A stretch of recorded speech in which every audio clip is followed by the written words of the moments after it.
right, folks, welcome back to episode 4 Yes. of Eric and Jaime Sports Talk Show. And today on the docket, you guessed it, more Clayton Clark news. And then Jaime's going to talk about Bill Belichick's recent developments as well as Juan Soto and what he's doing next season. So the big thing that happened with Caitlin Clark, she got Times Athlete of the Year. And not just, not women's athlete, not basketball athlete, the athlete of the year.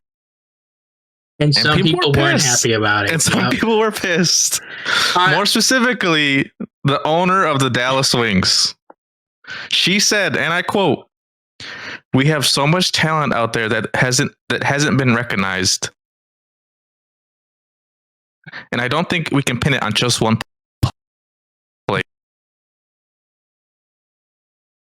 Here. And then she got community noted. 31% of the Mystics' total home attendance for the entire 24 season came from 2 games versus Caitlin Clark. They literally set the attendance record because of Caitlin Clark. And what's funny is I've seen some people be like, the Fever, what they need to do is they need to have a game at Lucas Oil Stadium so they could just blow that record out. Dude, I've been saying that they should do that. Because they've hosted NCAA. I'm sure. Is it March Madness stuff? Or yeah. Or maybe the Big Ten. It was one of those things, I'm sure. Big Ten, yep. Yeah. And then people are like, you guys don't realize how big football stadiums are. It's like, but that's not the point. Like, she's already done it, so like, yeah. She can do it again. The things are going to be asked to see the game, but people are still going to fill it up just to be a part of the whole thing. Yeah. So yeah, I seen that. But there was a few people sticking up for her, like Lexi Brown, who's on like Gil's Arena. Plus, she's also on the Sparks. She was more or less like going for bat for her. And I seen quite a few people being like, because at first there was a lot of, what about this player? What about these players? What about the league? The whole league should have been this, that, blah, blah, blah. But then that whole thing happened, and then within a couple of days, like people like defending why she deserves it started coming out. So yeah, you got like the reporter Christine Brennan. She went on CNN and was like, "Come on, guys, you got to recognize that Caitlin did up the league this year, and like stop trying to like discount her achievements." Correct, like because like she said everything right in the Times like article. Like she was saying that she always like ups the people that came before her. Like Maya Moore is like her hero. Like she recognizes that the league is built on the backs of like black people. So like she said no wrong. People weren't happy about that either though, which is interesting because you see that side of the fandom like that is there, but like Caitlin's actual fandom mostly is teenage preteen girls. Like but just because 2% or 1% of people were being racist or like, oh, you shouldn't do this, that, or whatever. Like, see, like, oh, those are the fans we're talking about. Like, those aren't her fans. Like, the people that are actually saying that stuff, being like, oh, she's just giving into the left, the woke, all this stuff like that. Those people aren't her fans. So the people that are against Caitlin should not be like, oh, see, this is our point. We're showing you. Like, no, because those people aren't real people. Doesn't make any sense. Those aren't the people actually at games. Like, I mean, you've been to games. How many like little girls and young women is it? It's a ton. It's a lot. Yeah, they're all at the lower levels trying to get an autograph. Like, yeah, like that is her audience. Like it's not what they think it is. It's all these middle-aged angry men. When it's like, no, it's not. That's not most of her audience. No, she did bring in a lot of middle-aged, older, young men, but most of her fan base is smaller girls. And then it's like dads that are happy their daughters are into sports and they're now putting money into it. And we've seen it. Like the people that aren't acting crazy are saying it. Like, no, like if you look at it, it's like most of the fans are children. Just normal people. Yeah, and mostly normal people. Yeah. Yeah. It's just one of those things where it's like you're an owner in this league. Why are you trying to put down some like your star player? Like I don't get it at all. Yeah. Well, the thing too, it's crazy because then people went into her and they were like, she doesn't give back to her community. She can talk about her own young players and stuff like that. Yeah. She's a billionaire. Rumor is she doesn't give back to her community, funds her team poorly. She's on CNN and doesn't even promote her players. and she's insulting the person that gave her 31% of her home attendance. Correct. So it's like, what are we doing here, man? Like, and then I saw another thing where it was like, oh, Asia was on the cover of 2K25. It should have been the whole league.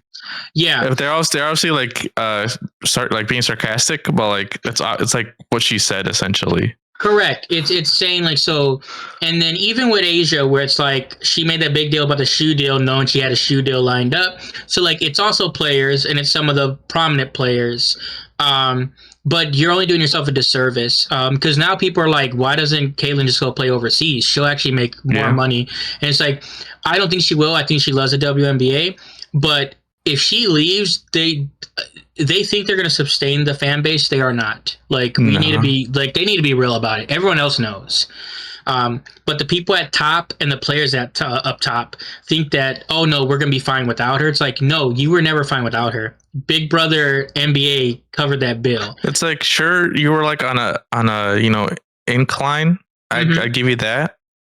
But the like meteoric rise that happened last year was just crazy. Like correct. The times 5 times 10 would not have happened. They would have gotten better over the years, and maybe in 5-10 years it could have been. But you got where you got to in this year, it was just accelerated.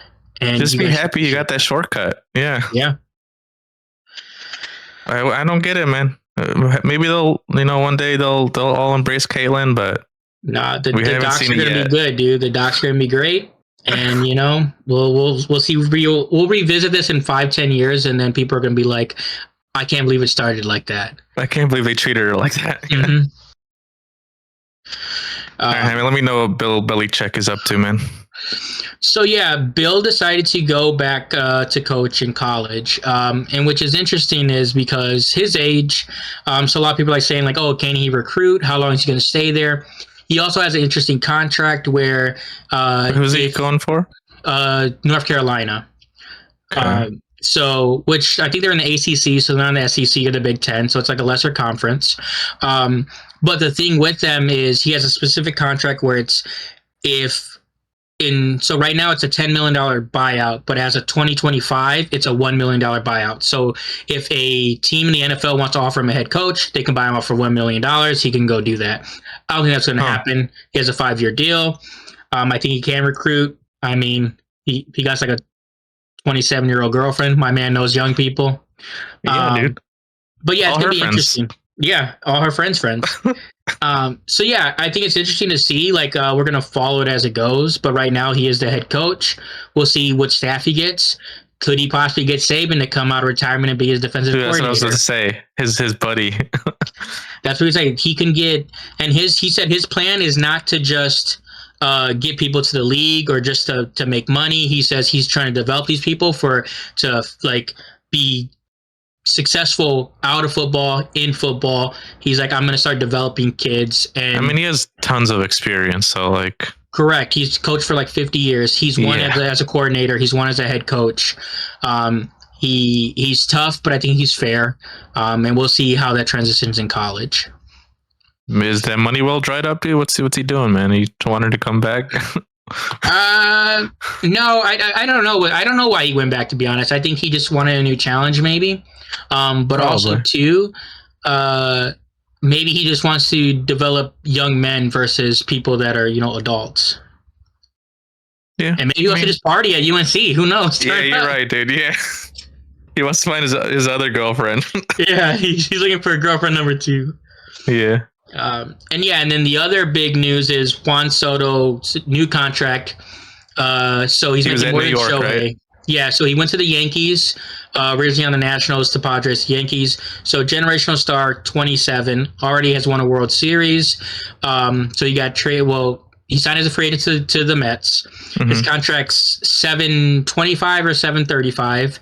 It has an escalator though, so he can opt out after. He's getting $735 million. Yes, over 15 years. Jesus.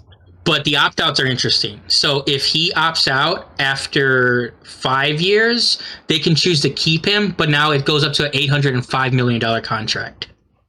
What? So his yearly goes up by a few $1,000,000. So he's going to opt out. He's going to say he's going to opt out because then he gets more money. So he pretty much signed an $805 million contract for 15 Bro, where years. do these teams get this money?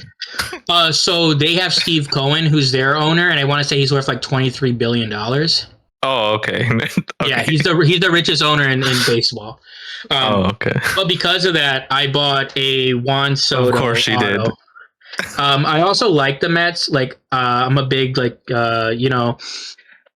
kind of have a Latin flair, a lot of their players. Okay. And then they have they've got players like Francisco Liriano and stuff like that.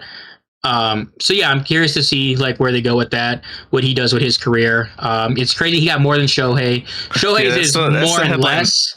That's the headline I saw. I was like, no way he got more, but yeah, it's like $100 million more, but for 5 more years. So Shohei's deal is better. Yeah. Yeah. It is crazy though. Maybe it'll be a dud. Maybe it'll be a waste of money. Maybe he'll twist his wrist or something, I hope and not, boom. because this card's like a $200 card, and I don't want to lose money on it. Oh, okay, never mind. For your sake, so let's hope that doesn't happen. MVP World Series. That's what we need. Gotcha. But I mean, yeah, that's it for this week. I mean, next week we'll talk more about Caitlin. So, see you.